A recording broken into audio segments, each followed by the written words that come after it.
Asp, author of Anti-Aging Hacks, 200 Plus Ways to Feel and Look Younger.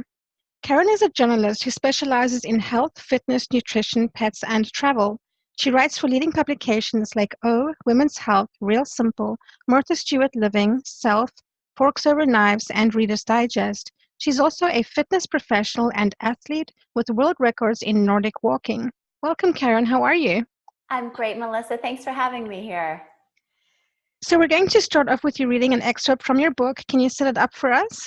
Sure. So this is from Anti-Aging Hacks, and I'm going to read to you the introduction, if you're ready. Sounds great. All right, let's go.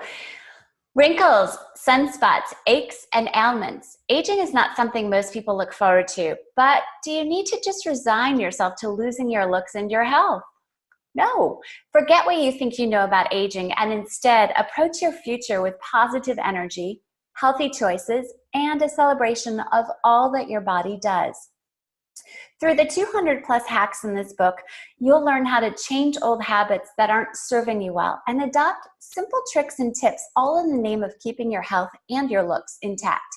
You'll discover how to maintain a more youthful appearance, increase your energy, improve your health, prevent chronic disease, have a more positive outlook, and find more joy in life. Best of all, these ideas are easy to implement, simple to fit into your daily lifestyle, and produce real results. For example, have a stiff neck from hunching over? Flip to hack number 12 to learn how to adjust your posture. Do your hands look older than your years? Try the ideas in hack number 73 to improve their appearance. What is your RHR and why is it an important measure of your fitness level? Read hack number 187 to find out. Vegetable, canola, olive. Which oil is considered healthy? Hack number 221 boils it down and shows you how to cook without any oils. Whether you're in your 20s or 80s or somewhere in between, these easy hacks will have you looking and feeling younger. So can you tell us about your background and how you came to write Anti-Aging Hacks and how you feel it will help people? Sure.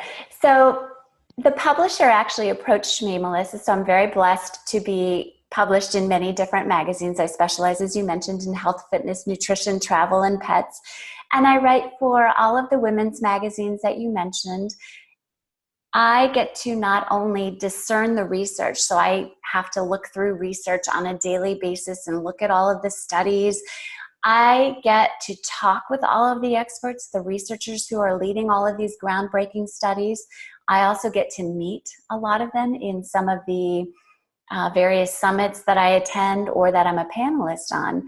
So Simon & Schuster, and this is through Adams Media, an imprint of Simon & Schuster, knew about my background and asked me to write the book. And I think it has there are several benefits, and I think you heard all of them in the introduction. But we talk about anti-aging, and I've always said it's kind of a misnomer because we're all aging. There's really no such thing as anti-aging. So what I mean by anti-aging is really aging healthier. And I have an equation that I like to say, which is it's not just living longer, it's also living with a higher quality. So quantity plus quality equals healthy aging, or if you want to use the marketing term, anti-aging. So I think it'll help people just adopt very easy lifestyle strategies that pertain to perhaps diet, fitness, sleep, beauty even, to help them on that path of quality plus quantity equals healthy aging. That sounds wonderful. So writing for all these magazines, is there a common thread between what resonates with people from the standpoint of trying to live their best lives, and what are some of those themes and topics? Well, Melissa, as you can imagine, because I write for a lot of the women's magazines, a lot of the men's magazines too, and many others as well. But one of the biggest issues that always pops up, right, is how to lose weight.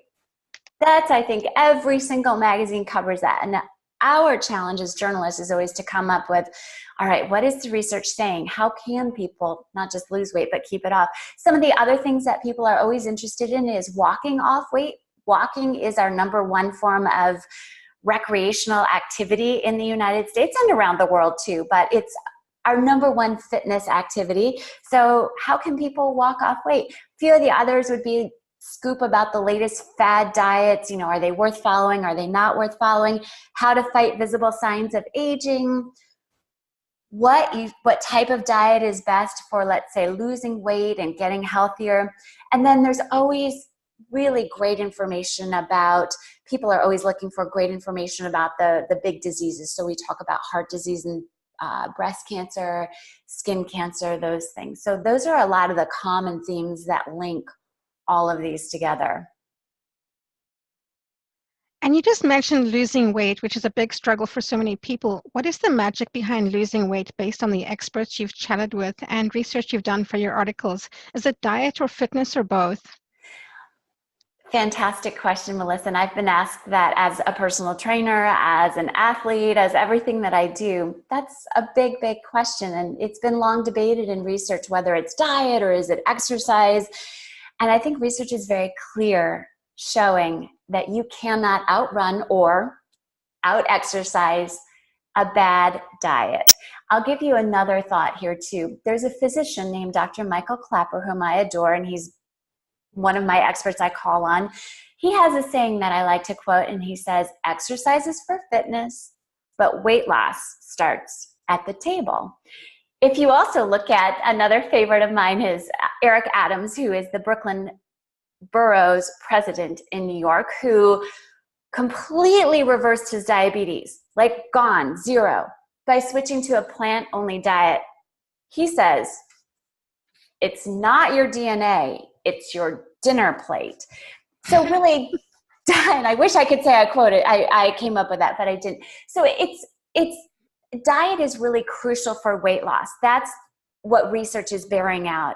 Diet is #1. Again, you cannot out-exercise a bad diet. However, once you lose the weight, exercise becomes a critical part of weight loss maintenance. And certainly there are many, many reasons to adopt a healthier eating style and also to exercise. Exercise is not just for weight. Exercise is also for your brain health, for your heart health, for so many different things. And also too, I think it's important noting, Melissa, that so many people are concerned about weight from the appearance side of things. And while that's certainly a valid concern, when we think about living longer and living a higher quality of life, excess weight really does play a role in that. And it can impact your risk of heart disease.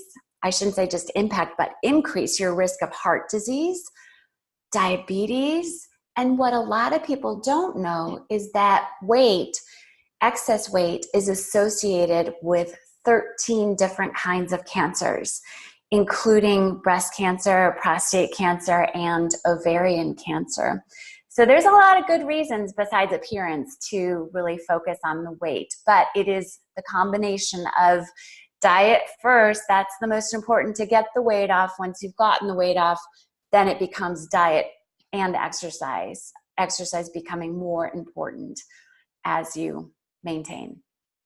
So where is the research leading about diet then, and what should people be putting on their plate? Another big question, right? It's really simple. And I think the first thing to remember is that fad diets are simply called that because they are fad. They are going to come in and they're going to disappear for a reason. They don't have any valid rationale to follow them. What research is showing, however, is that the more you move to a plant-strong diet, that's where optimal health lies. So the more plants you put on your plate, and by plants, I'm talking fruits and vegetables and whole grains and legumes, beans. The more plants you put on your plate, the more optimal your health will be and the longer you'll live. That's why, for instance, a lot of studies, people have probably heard about the Mediterranean diet, and that's one of the big reasons that the Mediterranean diet gets a lot of accolades. It's not because of the red wine and the olive oil. which are certainly parts of the Mediterranean diet, but it's a very, very plant-heavy diet. And so I think, again, putting all of this research onto your plate means eating more fruits and vegetables, really decreasing the amount of animal products that you're eating, and you'll get to optimal health. And Melissa, I want to point out one thing too that I also note in the book. Heart disease is our #1 killer. And by our, I don't just mean women, I mean men too. So men and women in the United States, #1 killer is heart disease. The only diet that has ever been shown not only to prevent, but also reverse heart disease is a plant-only diet. And so a lot of experts say, why then is a plant-only diet not our default diet and not what we consider perhaps the standard American diet for people who are living in America? We know that that's the high fat, the high animal food, high in sodium and salt, those sorts of things. And if you look at the longest living, the healthiest living individuals in the world, they actually lean into that plant-based. If they're not 100%, they're probably 95 to 98% plants. And if they have a little bit of meat, it's only a handful and maybe once or twice a month. And they really focus on beans. So a cup of beans, and you'll see that's in my book also, is a cup of beans a day. So really it's about the plate. And the Physicians Committee for Responsible Medicine has very simple. You divide your plate into 4 parts: fruits, vegetables, whole grains, and legumes. In my opinion, it could not get any simpler than that. And not only are these, again, when you do that, not only are you living the longest per studies, you have the chance, I should say, you also significantly reduce your risk of all of the major diseases, not just heart disease, but again, the cancers, the diabetes, even things like rheumatoid arthritis, Alzheimer's. You reduce all of those. And if you do happen to be worried about that weight, studies also show that vegetarians and plant-only eaters have the lowest body mass index and way less than their meat-eating counterparts. And when you switch to this way of eating, again, when you eat only plants, I have to tell you that the biggest benefit is that the weight falls off naturally. You don't count calories. You actually get to eat more food because the food is lower in what we call calorie density. So you have to eat more to fill up. So it's a great way to do. So the bottom line is more plants, less meat. And the more that you can move to 100% plants, the more optimal your health will be, the longer you potentially will live. So I'm going to take this opportunity to ask you, for those of us who dislike beans, how can we cook them to make them taste good? Melissa, so I get the bean question a lot. And what I'm going to tell you, first of all, is that if you're not used to eating a lot of beans, so again, a cup a day is a lot of beans for those longest living individuals who are eating that. If you're not doing that, don't add a cup a day to start, because first of all, there's some gastrointestinal issues that come up. I would add just a little bit of beans at first, but make sure first, if you're using dry beans, you want to make sure that they're fully cooked. You can use canned beans as well and rinse them to get the sodium off. Then we're talking about adding spices, and you can do something as simple as chickpeas, for instance. You can sprinkle them with whatever spices you like. If you happen to have a spicy palate, as I do, you might put some cumin, throw in some pepper, some paprika. If you like it even spicier, you could add some chili powder. Mix all of that into the chickpeas, put them on a baking pan, throw them into the oven for 30 minutes on 300, and they come out as kind of a crispy chickpea, and they're fantastic just as snacks to eat alone, or you could put them in tacos. So really it's about thinking about the sauces that you're putting with them, thinking about the spices. And once you start really loving beans, I have to say, Melissa, I keep beans, once I cook them and then I freeze them and then I pull them out into the refrigerator. I mash beans into my oatmeal in the morning, so I usually use Great Northern beans. I usually just eat a tablespoon of Great Northern beans on their own. I love beans. So you'll acquire hopefully a taste for them. But again, think about putting spices and adding sauces to them. Tomato sauce is fantastic. Just your normal pasta sauce would be great. That sounds wonderful. So no matter how unhealthy some of our habits may be, we all have some things that we do right, even if it's just as simple as taking care of housework, which provides us with physical activity. How can we build on these and encourage ourselves instead of being so hard on ourselves for not being completely aligned with our inner perfectionist?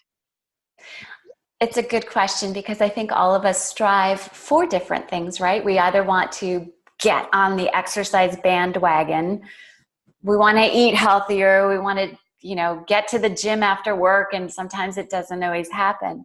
I think, first of all, that you have to realize that you don't have to wait until New Year's, and you don't have to wait until Mondays. My mom has always been famous. I'll start my diet on Monday. Mom, it's Tuesday. That means Monday is like 6 days away. I think the thing that you have to remember is every single minute, every single day is an opportunity for a reset. You can always push the reset button. And I think it always helps to have little goals to start with. Having something in mind. So for instance, if you're trying to adopt, let's say, more physical, you want to do more physical activity in your day, not necessarily the gym. Let's say you've got a fancy watch or a tracker that's looking at your steps. You might look and say, you know what, here's what I'm doing on a daily basis. My step count is roughly 3,000 steps a day. You know what, for the next 3 days, I'm going to add 10% more, which would be 300 steps. So for the next 3 to 5 days, whatever goal you set, you're going to look at that 3,000 number and you're going to say, I'm not going to just get 3,000, I'm going to get 3,300. So first of all, set very small goals that are attainable, not these massive goals like I'm going to go to the gym 5 days a week, every single week. That's a pretty big step if you've gone from 0 days to 5 days. In the same way that I'm going to eat 10 servings of fruits and vegetables in a day if you're only eating 1. That's a pretty big leap to take at first. So I would say start with baby steps, add gradually. Don't beat yourself up. Celebrate your successes. So every time you do something positive that worked toward that goal, put a check on a box. Maybe for a lot of people, they might start a money jar. It could be something as simple as putting a quarter in that money jar each time you, let's say, eat another serving of fruits and vegetables. Each time you add those extra steps into your day. 25 cents doesn't sound like a lot, but you know what? Or $1. You can do whatever your amount is. Keep adding it into that jar and look at that jar and add it up. I think also too, Melissa, again, remember that I said that every day, every minute is an opportunity for a reset. And I think when you think about, first of all, let's say start with your diet, what you're eating, that's where things really get critical. And that's why I say weight loss is most affected by what you eat. So too is your health. We know that 90% of all disease-related deaths due to poor diet. So diet is really crucial. When you think about it, if you're eating 3 meals a day, that's 3 meals a day. Some might be eating 5 as I do. So 3 to 5 times a day times 7 days a week. That's at the minimum 21 times during a week that you can aim to do better. So again, if you don't eat breakfast right to your standards, then you know what? Change it at lunch. If lunch doesn't go well, you know what? Change it at dinner. Write down what you did afterward. Why was it a success? Start keeping a journal. Maybe it's a food journal, an exercise journal, and go from there. Melissa, I just heard this recently, and it's a saying that I think works really well. And I cannot remember where I heard this. I believe it was a monk who suggested this strategy. And he said, every time he thinks particularly about his food choices, his question to himself is, how will this help my future self?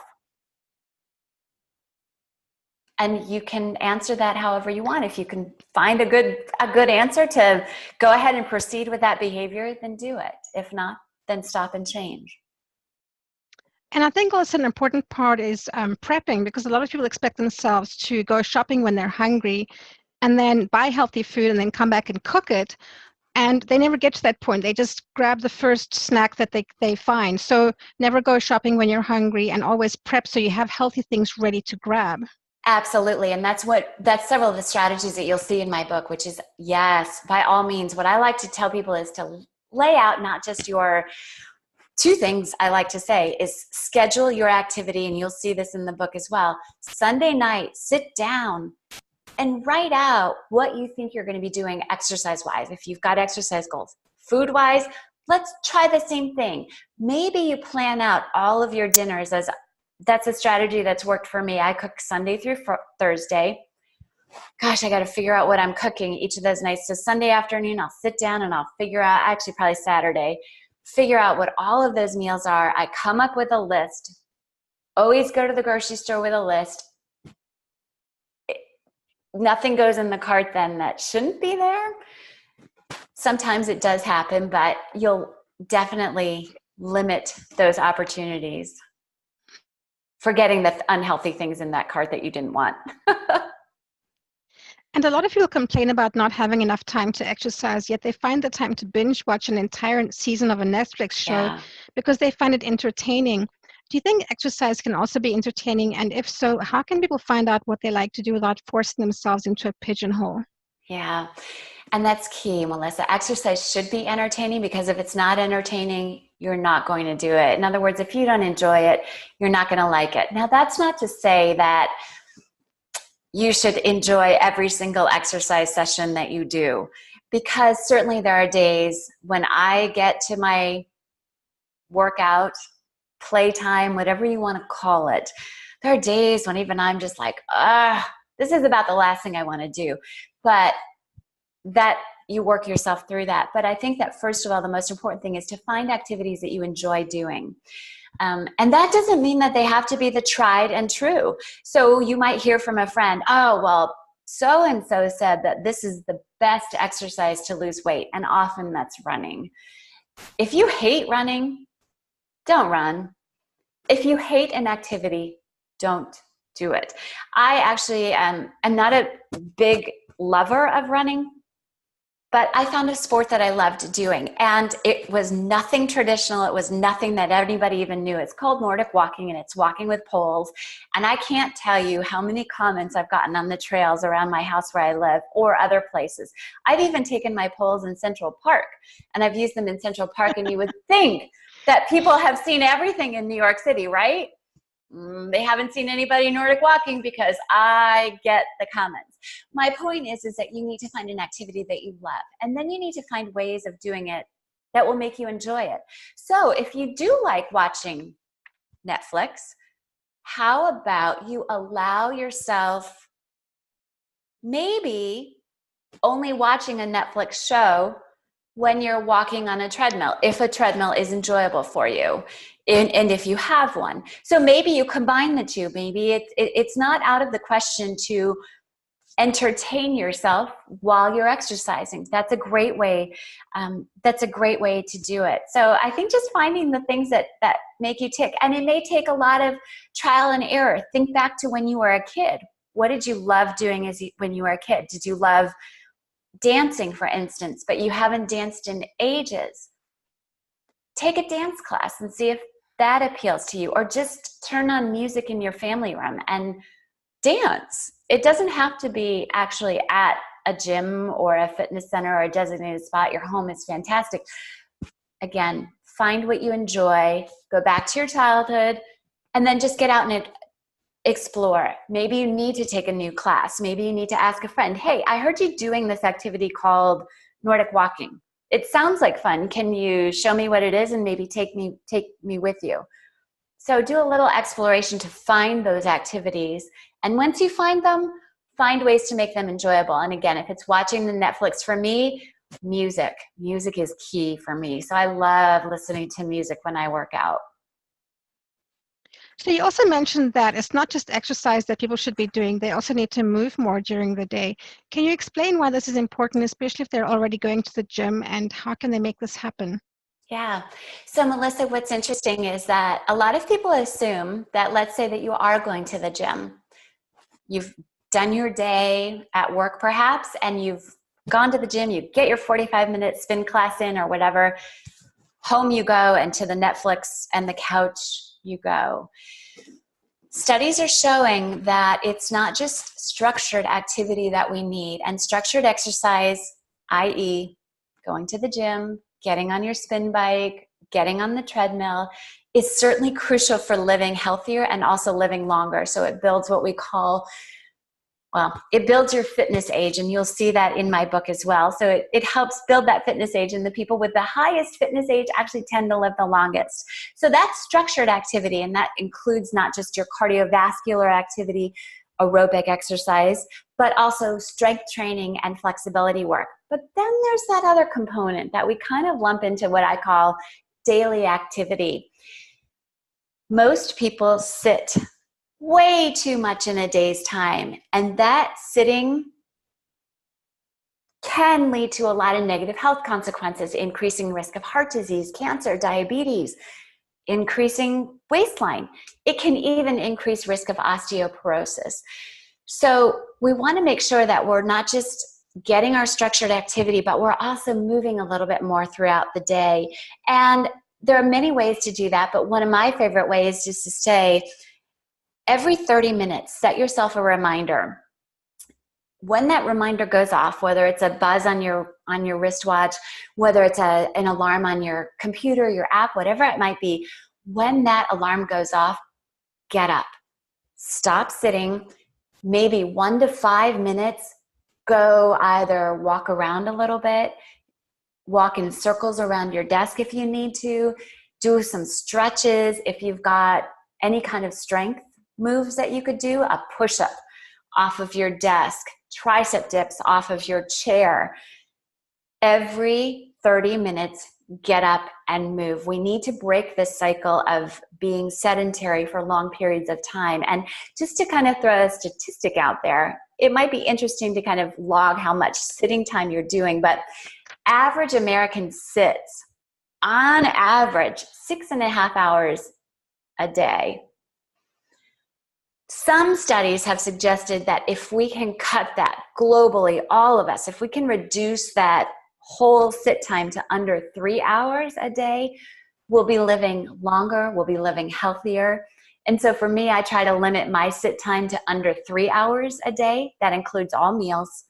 And I recommend people sit, so take sit breaks, but sit for meals. I love using a height adjustable desk. So my cat will often hang out on my desk. My dog is often at my feet.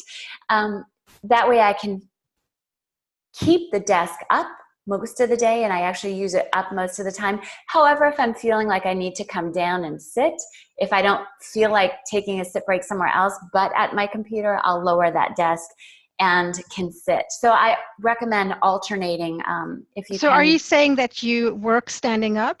I do work standing up, Do Melissa. you move your legs around, or what do you do? Because I know standing for 3 hours at a time can also be tiring. So how do you... Well, so here's what I'll say is standing for long periods of time, it's just like training for a marathon. I would never tell you to go run 26.2 miles tomorrow morning, regardless of how much you're running right now. You've got to train for that marathon. And if you're going to use a standing desk and stand most of your day, which is what I do, you've got to build up to it. And you also have to listen to your body. So as soon as you start feeling like things are getting tired, sit. But the other thing too, Melissa, is that when you're standing, we're not talking about being a stationary robot, inactive person. You're not taking a military stand at your desk. You're actively moving, changing postures frequently. I work well with music. Some people don't, I know, but I always have music on that kind of seems to make me move naturally. My feet might tap a little bit. I might move some. But yes, you don't want to stand 100% of the time, but then again, you don't want to sit 100% of the time either. So finding that happy balance. So yeah, standing, and actually what I have found in my own life, and through studies we know this as well, is that working while standing or standing while working actually increases my productivity. It increases focus. Anytime I sit for even over an hour, I find that I'm all of a sudden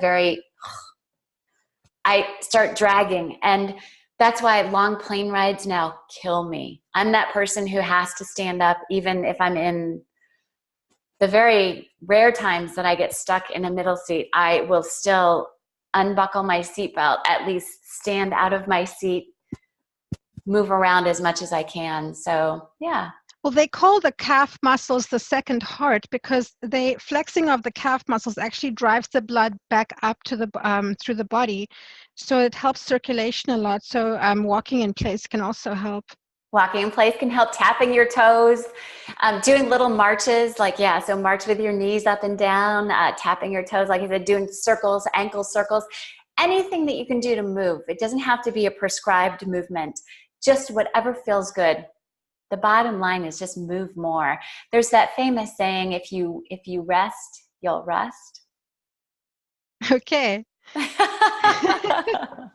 So something I find quite funny is seeing people huffing and puffing as they run down the street in the full noon sun, not wearing a hat, running on hard concrete, and deeply inhaling the car exhaust fumes while blaring music through their headphones at a decibel level that would do a rock star proud.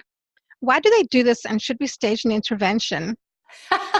In other words, could some of the healthy things we think we're doing backfire on us in the end? I think the answer and the example that you gave is fantastic. The answer is yes. Some of the healthy habits could perhaps backfire, but I'm going to credit that person for getting out and moving. So getting out and exercising is definitely a good thing. In the full sun without any protection, you'll see in my book that I talk about sun protection because sun exposure is the leading cause of premature aging of the skin, not to mention skin cancer. So definitely some of the healthy habits that we think we're doing can be a little bit undone by our accompanying habits. So I think you want to look at the picture as a whole. And in that case, I might say, okay, I want to go for a run, but it's going to be full sun, so therefore I need to do some sun protection. Pollution is not so good for us, not just the skin aging, and believe it or not, you'll find that in my book too. Pollution does age the skin. Studies have shown that. Pollution also can cause asthma to be worse, can cause heart issues to become worse. It's really not a good idea for us to be exercising along kind of trafficy streets. So to that person who might be exercising at noon in the full sun, sun protection, I might then say, can you choose a different route? Is there a less trafficy route?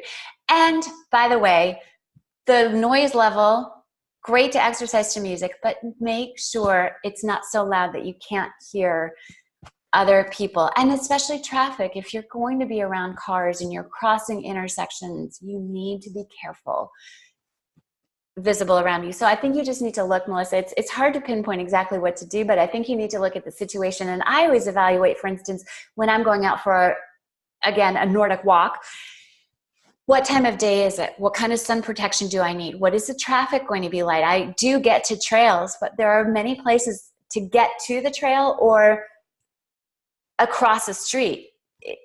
Is the traffic going to be really busy? Do I need to be wearing more visible clothing? How's the lighting? All of these things need to factor in. Also, too, how hot is it? Do I need to carry water? Am I going to be choosing a route that has water along the way? These are all pretty good things to be thinking out before you embark upon that run, let's say. And same thing, too, with eating. What is the meal that I'm going to have for dinner tonight? Maybe think it through so that, as you mentioned earlier, it's not just, oh my gosh, I just got home from work and I haven't cooked. There's nothing in the fridge. We're ordering pizza tonight. Not that I don't have pizza. It's always a vegan pizza. So it's loaded with lots of vegetables, but you just kind of want to think ahead a little bit too. Impulse eating, like impulse shopping, never works out. Yeah, no, it doesn't. So you spend a lot of your time focusing on helping other people to get healthier and live happier. What are some of the anti-aging health habits you do on a daily or weekly basis? And you've already touched on this a little bit. If there was anything else you want to add? Oh gosh, Melissa, you'll find a lot of these strategies in my book. I'll just kind of recount go through what I typically do in a day's time. Drink green tea and coffee. Both of those are great anti-aging things. And for me, coffee never before 10, always green tea until then. I meditate daily every morning, at least 10 minutes. I love doing, I use an app. You can do guided, non-guided, whatever you prefer. I eat, this is going to sound silly, but again, I've done this since I was a kid. My husband thinks that we should own a grapefruit orchard or whatever you call it, but I eat half a grapefruit every single day, something I have done every day since I was a kid, except when I travel because it's not always easy. Walk my dog. So I've got a dog. We know that having people who have dogs in their lives are actually more likely to get the recommended physical activity. So my golden retriever goes for a walk 2 times a day with me. That's usually 30 to 40 minutes. Again, aerobic activity. So I'm 6 days a week getting my aerobic exercise. I use that standing desk, 2 squares of dark chocolate a day. Dark chocolate's good for the brain, but again, make sure it's dark chocolate, 70% at least, that there are very few added ingredients. We got to watch the sugar, but I don't want any of those extra ingredients in there. Again, eat a plant-only diet. I strength train 3 times a week. I hit my yoga mat 3 times a week. Sleep is a huge priority for me. So my goal has been to get to 7 hours of sleep, and you'll see me talk about this in my book, why sleep is so key. But generally, we want to be aiming for about 7 to 8 hours of sleep a night. That's recommendations by all of the leading organizations. So I have made that a priority. And I also, because I eat only plants, and I believe it's important to know where your food comes from, connect with your farmers. I'm a huge advocate of going to the farmers market. So every week, especially in the summertime where we have a dog-friendly market, I go to the farmers market with my golden retriever and load up on all of my goodies. And you mentioned dark chocolate. Something that a lot of people are not aware of is that copper plays a huge role in anemia, because without copper, the body cannot move the iron into the blood cells. So dark chocolate is actually one of the best sources for copper. So for everybody out there, if you're suffering from anemia and the doctor's piling you full of iron tablets and it's not working, just eat more dark chocolate. It's a miracle. It will help your brain too. That's why I started it. So how do you balance your work as a journalist and author with me time, and what are some of your favorite activities or hobbies? It's difficult, Melissa, because I think like many of us who, first of all, own our own businesses and are in a very demanding career, it can be tough to kind of shut it off. My office is in my house, and that makes it even more difficult because it's always here. I never escape it. There are several things though that I like to do. And one of the biggest things that I have found is that not looking, first of all, when I get up in the morning, there is an hour that I don't even look at any social media. I don't look at my phone. I don't look at my laptop. I don't check my email. I don't look at my Twitter feed, Facebook, anything for that first hour.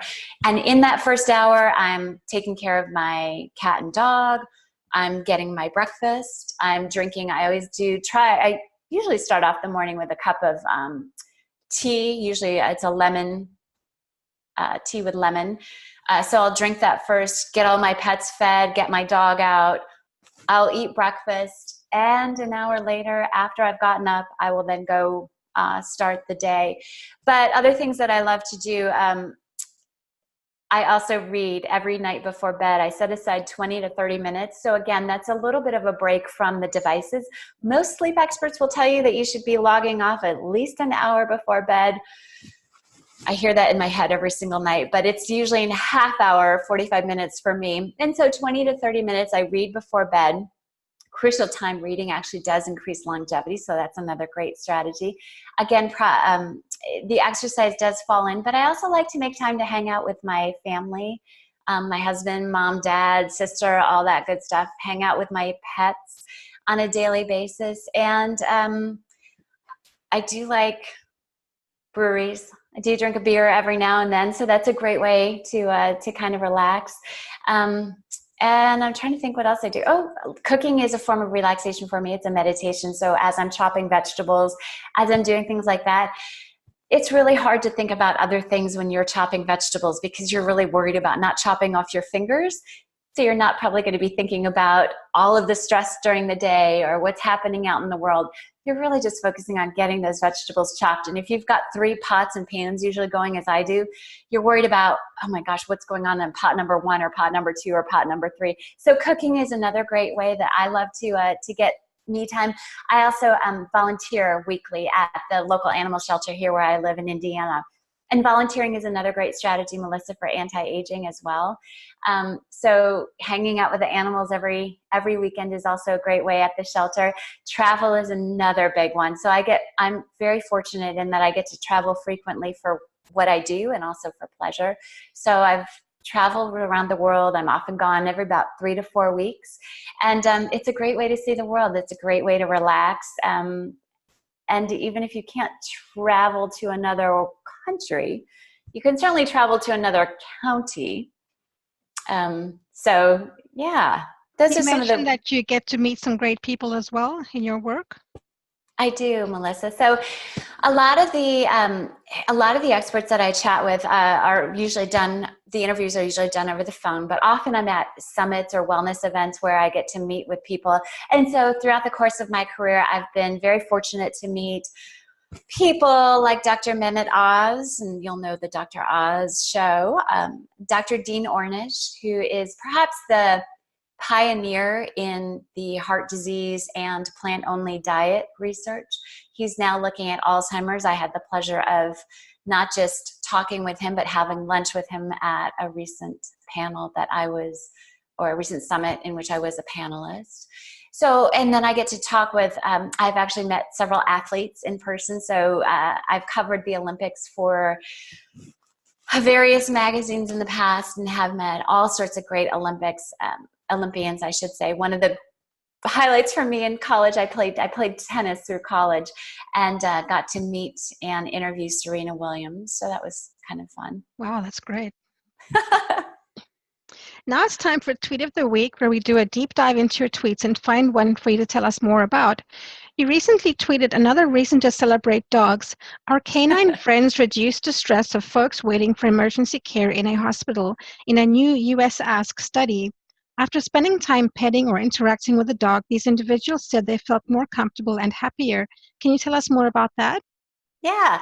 So Melissa, for my first golden retriever, whom I had for 11 years, she was a therapy dog. So for 8 years, she and I volunteered at hospice home, Alzheimer's units, the libraries.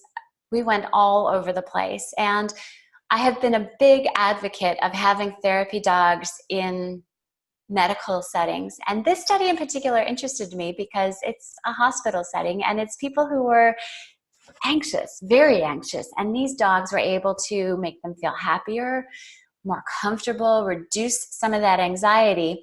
And we know that just having a dog and a cat, for those cat lovers out there, having a dog in your life does lower blood pressure, for instance. So the minute that you start petting your dog or your cat, blood pressure lowers. And so this study was really just, again, another way to show that pets have a powerful impact on our mental and physical well-being. And especially when they're brought into a medical setting, they really can change outcomes for people. Karen's book is available on Amazon, and you can find the link in the description below the video, as well as a link to her website, karenasp.com. It's been a pleasure talking with you today. Thank you so much for joining us. Thanks, Melissa. I really appreciate your time and really appreciate all of you who have tuned in to listen out there.